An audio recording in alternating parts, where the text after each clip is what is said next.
Friends, welcome to YouTube channel. आज के इस वीडियो में हम अर्धवार्षिक मूल्यांकन 2023-24 कक्षा 7वीं विज्ञान विषय का प्रश्न पत्र देखेंगे। सभी प्रश्नों के उत्तर भी हम देखने वाले हैं, तो जल्दी से वीडियो को लाइक भी कर दीजिएगा। चैनल पे पहली बार आए होंगे तो चैनल सब्सक्राइब कर लीजिए। यहाँ पर हम कक्षा 7वीं विज्ञान विषय का पूरा प्रश्न पत्र देखेंगे, जिसमें प्रश्न दिए इन सभी प्रश्नों के उत्तर भी देखते हैं। तो सबसे पहला प्रश्न है आपका, निम्न में से कौन सा परिवर्तन उत्क्रमित किया जा सकता है। ठीक है, तो यहाँ पर आपका सही उत्तर हो जाएगा ऑप्शन नंबर बी, वो है बर्फ का पिघलना। एक एक अंक के प्रश्न है। आपने वीडियो को अब तक लाइक नहीं किया तो लाइक कर सकते हैं। इसकी पीडीएफ भी डाउनलोड कर सकते हैं। गूगल पे आपको जाना है और गूगल पे टाइप करना है airapindia.com 7th साइंस पेपर। ठीक है, सर्च कर लीजिए, एयर इंडिया की लिंक खुलेंगी, वहां से आप पीडीएफ डाउनलोड कर सकते हैं। उसके बाद है, एकांक समय में किसी वस्तु द्वारा चली गई दूरी को क्या कहते हैं। तो एकांक समय में वस्तु द्वारा चली गई दूरी को चाल बराबरी से होता है दूरी बटे समय, तो हम चाल कहते हैं। ठीक है, सही नंबर का उत्तर हो जाएगा डी। इसके बाद है, कौन सा पदार्थ जल में पूर्णतः विलेय है। तो चाय पत्ती है, बालू है, चीनी या चॉक पाउडर। चाय पत्ती हम देखते हैं ऊपर बच जाती है, इसको बाहर हम फेंकते हैं तो चीनी पूरी तरीके से घुल जाती है। सही उत्तर होगा ऑप्शन नंबर सी। ठीक है, लंबाई का ऐसा ही मात्रक क्या होता है। तो लंबाई का ऐसा ही मात्रक मीटर, सेंटीमीटर, मिलीमीटर या किलोमीटर। किलोमीटर में दूरी मापते हैं। ठीक है, तो यहाँ पर हमें ऐसा ही पूछा है, इसलिए यहाँ पर आपका मीटर सही उत्तर हो जाएगा। ठीक है, इसके बाद प्रश्न क्रमांक 5 देख लेते हैं। जब कपड़े पर दूध को उड़ेलते हैं तो कपड़े पर मलाई रह जाती है, इस प्रक्रिया में पृथक्करण की जा रही है। ठीक है, निस्यंदन है कौन सी जो प्रक्रिया है, ये निस्यंदन कहलाती है। प्रश्न क्रमांक 5। ठीक है, 6 से 10 देख लेते हैं। रिक्त स्थानों की पूर्ति कीजिए। तो प्रश्न क्रमांक 6 आपका 6 से 10 है, इसमें भी एक एक अंक के प्रश्न है। मानव शरीर का सामान्य तापमान कितना होता है, 98.6 डिग्री फ़ारेनहाइट में। इसमें आपको सेल्सियस में भी लिख सकते हो। ठीक है, ऊष्मा का प्रवाह सदैव गर्म वस्तु से ठंडी वस्तु की ओर होता है। ठीक है, इसके बाद है, घरों में काम आने वाला एक द्रव्य ईंधन है एलपीजी। लकड़ी और कोयला जलने से वायु में क्या होता है, प्रदूषण होता है। ठीक है, दही क्या होता है, दही में लैक्टिक अम्ल पाया जाता है।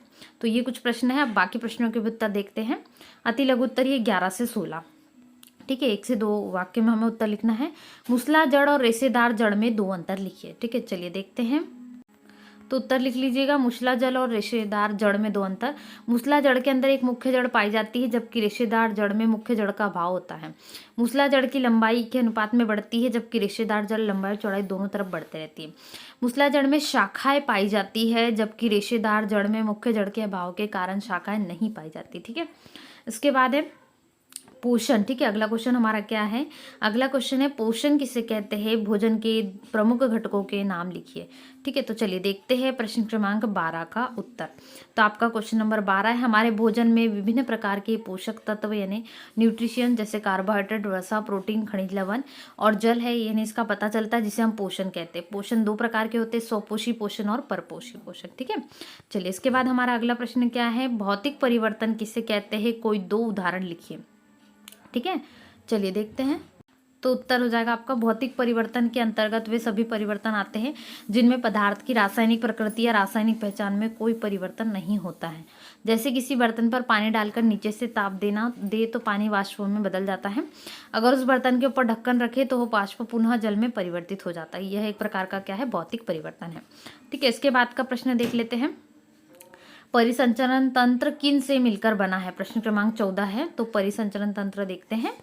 ठीक है, चलिए परिसंचरण तंत्र किससे मिलकर बना है। तो आपके परिसंचरण तंत्र के भाग हृदय एक मांसपेशी अंग जो आपके पूरे शरीर में रक्त पंप करता है, रक्तवाही के ये होती है। ठीक है, प्लाज्मा और प्लेट्स से बना होता है। ठीक है, यहाँ पर आप देख लीजिएगा, ये पूरा उत्तर हो जाएगा। इसके बाद हमारा अगला प्रश्न है, कठोर पदार्थ तथा कोमल पदार्थ किसे कहते हैं, दोनों के 2-2 उदाहरण दीजिए। ठीक है, चलिए इसका उत्तर देखते हैं। तो कठोर पदार्थ तथा कोमल पदार्थ के 2-2 उदाहरण हम लिख सकते हैं। वे पदार्थ जिन्हें आसानी से संपीड़ित किया जा सके कोमल पदार्थ कहलाते हैं, और जिन्हें आसानी से नहीं कर सकते वो सारे कठोर। ठीक है, कठोर पदार्थ में लोहा आता है, पत्थर आता है, कोमल पदार्थ में मोम और रुई आती है। ठीक है, ये उत्तर लिख लीजिएगा, कठोर नरम पदार्थ में। ठीक है, कोमल और कठोर और कोमल में। बैलगाड़ी के पहिए पर धातु की रिम को कैसे चढ़ाया जाता है, प्रश्न क्रमांक 16 है।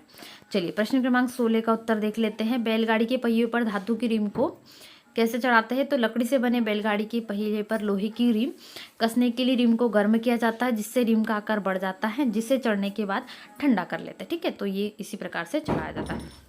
इसके बाद हमारा अगला प्रश्न क्या है, आगे प्रश्न देखते हैं। प्रश्न क्रमांक 17 से 22 है। इसके उत्तर हमें 40 या 50 शब्दों में लिखना है। इनके लिए हमें 3-3 अंक निर्धारित है। चलिए देखते हैं, प्रश्न क्रमांक 17 है। सूर्य द्वारा पृथ्वी तक प्रकाश की प्रक्रम द्वारा पहुंचता है, उस प्रक्रम का नाम लिखो। ठीक है, पित्त कहाँ निर्मित होता है? पित्त जो है वो यकृत में निर्मित होता है। ठीक है, यह भोजन के किस घटक के पाचन से सहायता करता है? इसमें 18 का उत्तर आपका हो जाएगा यकृत में। ठीक है, दो दो उदाहरण लिखना रबी और खरीफ की फसलों के।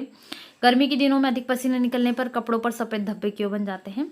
और पादप में जनन कितने प्रकार का होता है? स्वपोषी विषमपोषी को परिभाषित करना। ठीक है, 23 से 26 भी प्रश्न है। यहाँ पर डॉक्टर थर्मामीटर का उपयोग करते समय सावधानी है, मानव पाचन तंत्र का चित्र बनाना है और प्रकाश संश्लेषण क्रिया का भी चित्र बनाना है। ठीक है, तो ये कुल प्रश्न पत्र है आपका जो आपको हल करना था। ये कक्षा 7वीं विज्ञान विषय का। जल्दी से वीडियो को लाइक कर दीजिएगा। PDF डाउनलोड कर सकते हैं आंसर के साथ में। इसके लिए आपको गूगल पे आना, टाइप करना है airfindia.com। उसके बाद में अपनी कक्षा टाइप कर लीजिए। फटाफट से वीडियो को लाइक जरूर कीजिए और अपने सभी दोस्तों में शेयर करना ना भूलें। मिलते हैं ऐसे नए वीडियो में। Thanks for watching.